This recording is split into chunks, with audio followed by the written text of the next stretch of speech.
प्रदोष व्रत कथा कहानी। पौराणिक कथा के अनुसार एक नगर में एक ब्राह्मणी रहती थी।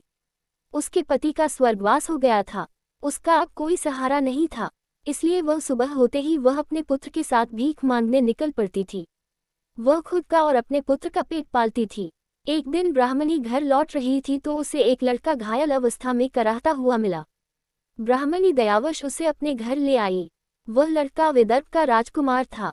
शत्रु सैनिकों ने उसके राज्य पर आक्रमण कर उसके पिता को बंदी बना लिया था और राज्य पर नियंत्रण कर लिया था, इसलिए वह मारा मारा फिर रहा था।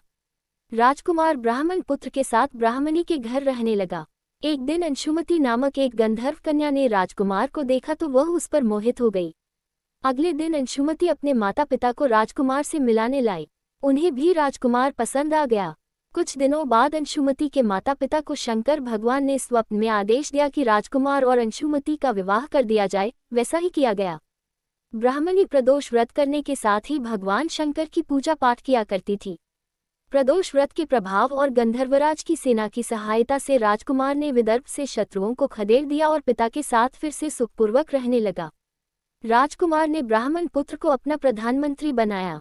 मान्यता है कि जैसे ब्राह्मणी के प्रदोष व्रत के प्रभाव से दिन बदले, वैसे ही भगवान शंकर अपने भक्तों के दिन फेरते हैं।